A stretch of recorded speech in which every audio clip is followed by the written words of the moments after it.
Do you sometimes feel pressured by our modern hustle culture or acceleration syndrome? In this video, I will talk about why we are so mesmerized by speed, the power of slowing down, and what we can do to actually slow down our lives a bit. So give yourself the gift of the 10 minutes or so of this video and find out what you can do to relish that sweet stress relief of slowing down.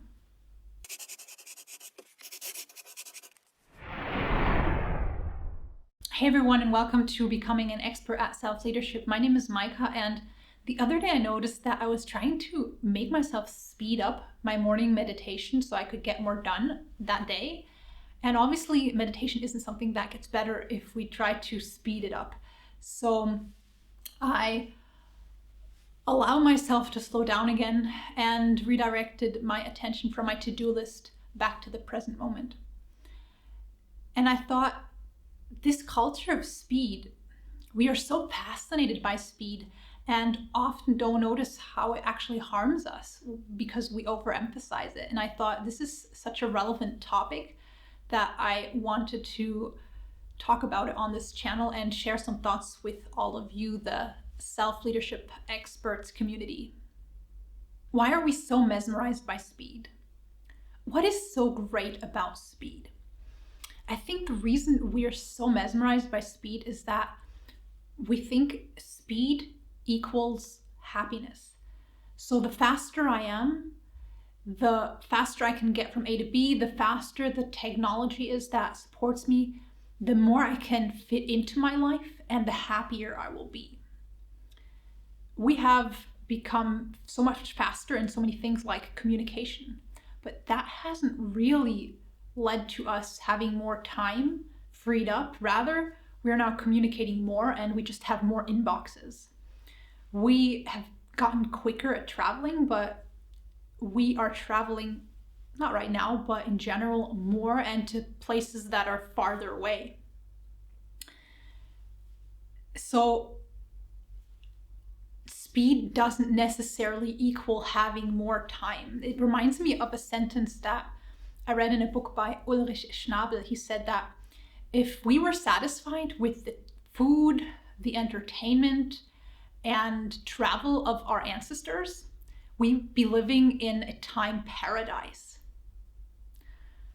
But instead of living in a time paradise, our culture emphasizes more experience, having more, and that over and above consciousness, quality of mind, awareness, and the subtlety and depth of experience. We also tend to use speed to run away from things that require our attention. And instead of facing our issues and insecurities and challenges, we sort of numb ourselves with acceleration and the next activity.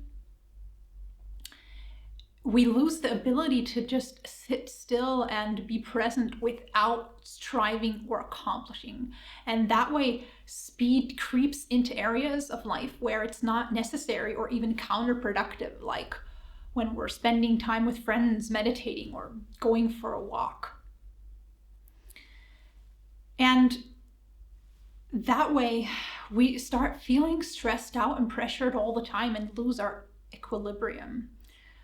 And that affects our whole self-leadership, our emotions, our motivation, our willpower. It affects our well-being and health, the way we interact with others. Stress really disconnects us from our best version of ourselves. And if we want to take a step back from this acceleration syndrome, we can slow down. The benefits of slow. When we allow ourselves to stop hustling, rushing, hurrying towards our next goal, we free up mental space to experience more of what's going on at any given moment. So slowing down allows us to experience more of life, of what we do and the people we care for.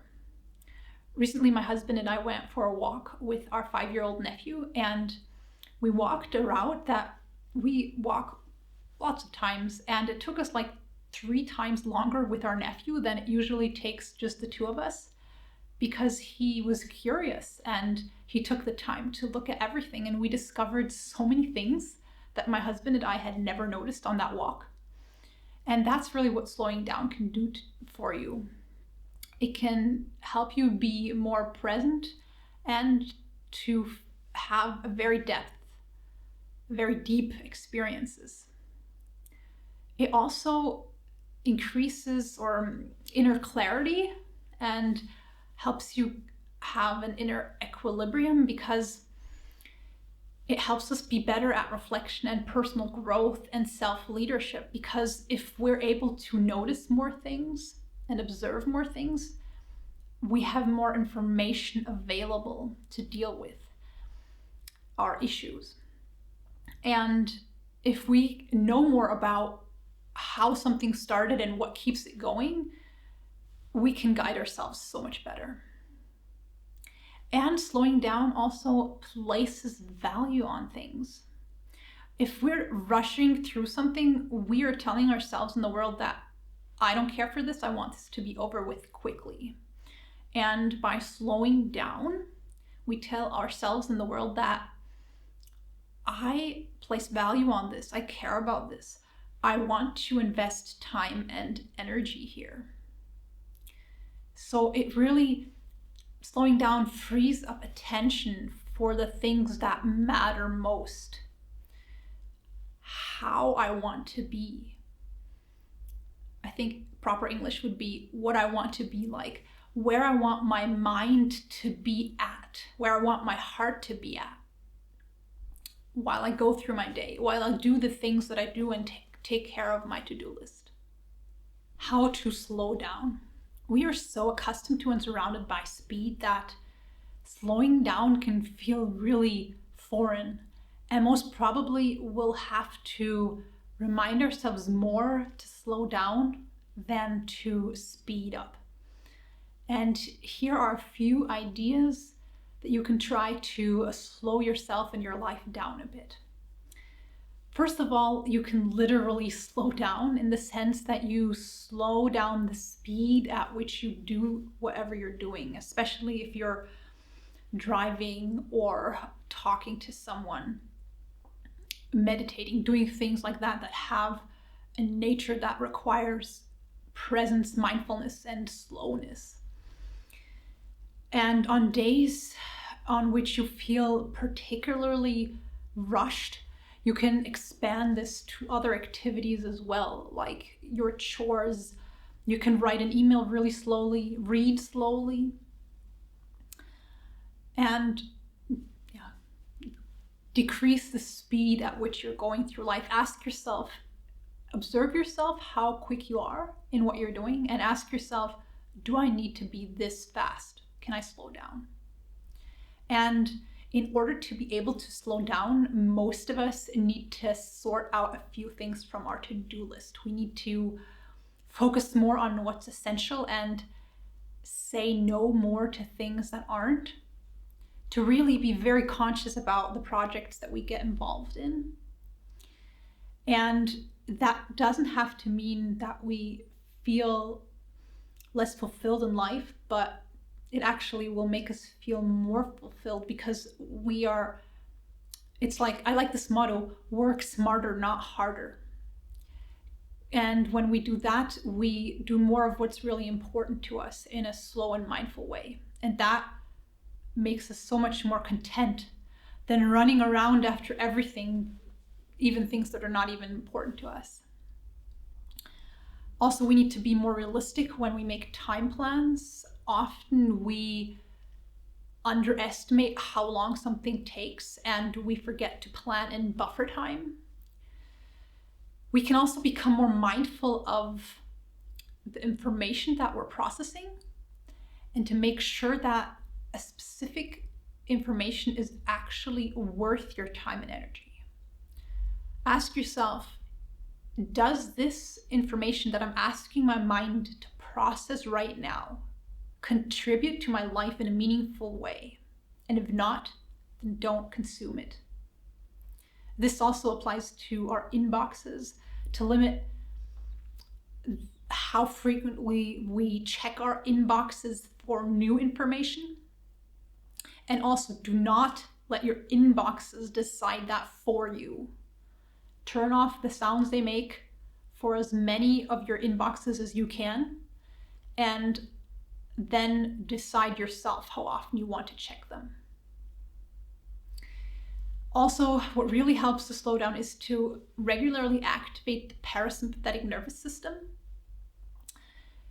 to have small moments of stillness and mindfulness all over your day, to breathe deeply and relax. You can also get into slow-paced activities like gardening, painting, hiking, playing an instrument. You can listen more to your loved ones deeply and fully. You can appreciate what you have. That really slows us down instead of rushing ourselves to get to the next thing. And one of my favorites is spending time in nature, because nature has the perfect speed. And if we observe the speed of nature, if we observe plants and animals and the speed at which they move through their life, it can help us find back to a human pace. And lastly, but not leastly, we can reflect why we are allowing ourselves and others to rush us so much. And to see if we are perhaps attaching some of our self-worth to our accomplishments. There are so many people who have accomplished so much in this world, and they are deeply unhappy. And if happiness and accomplishments, or worth and accomplishments, would be connected, these people wouldn't exist. So detach your self-worth from your income, your accomplishments, and all of the goals that you may have reached or may have not have reached, and allow yourself to just exist without justifying it, without proving anything to anyone, to just be present, be there for life, and experience it deeply. Thanks for joining me today. Thank you for deciding that this was a piece of information worthy of your time. If you'd like to see more of these kinds of videos, then hit the subscribe button. Till next time, take care, and remember to frequently summon the power of slow.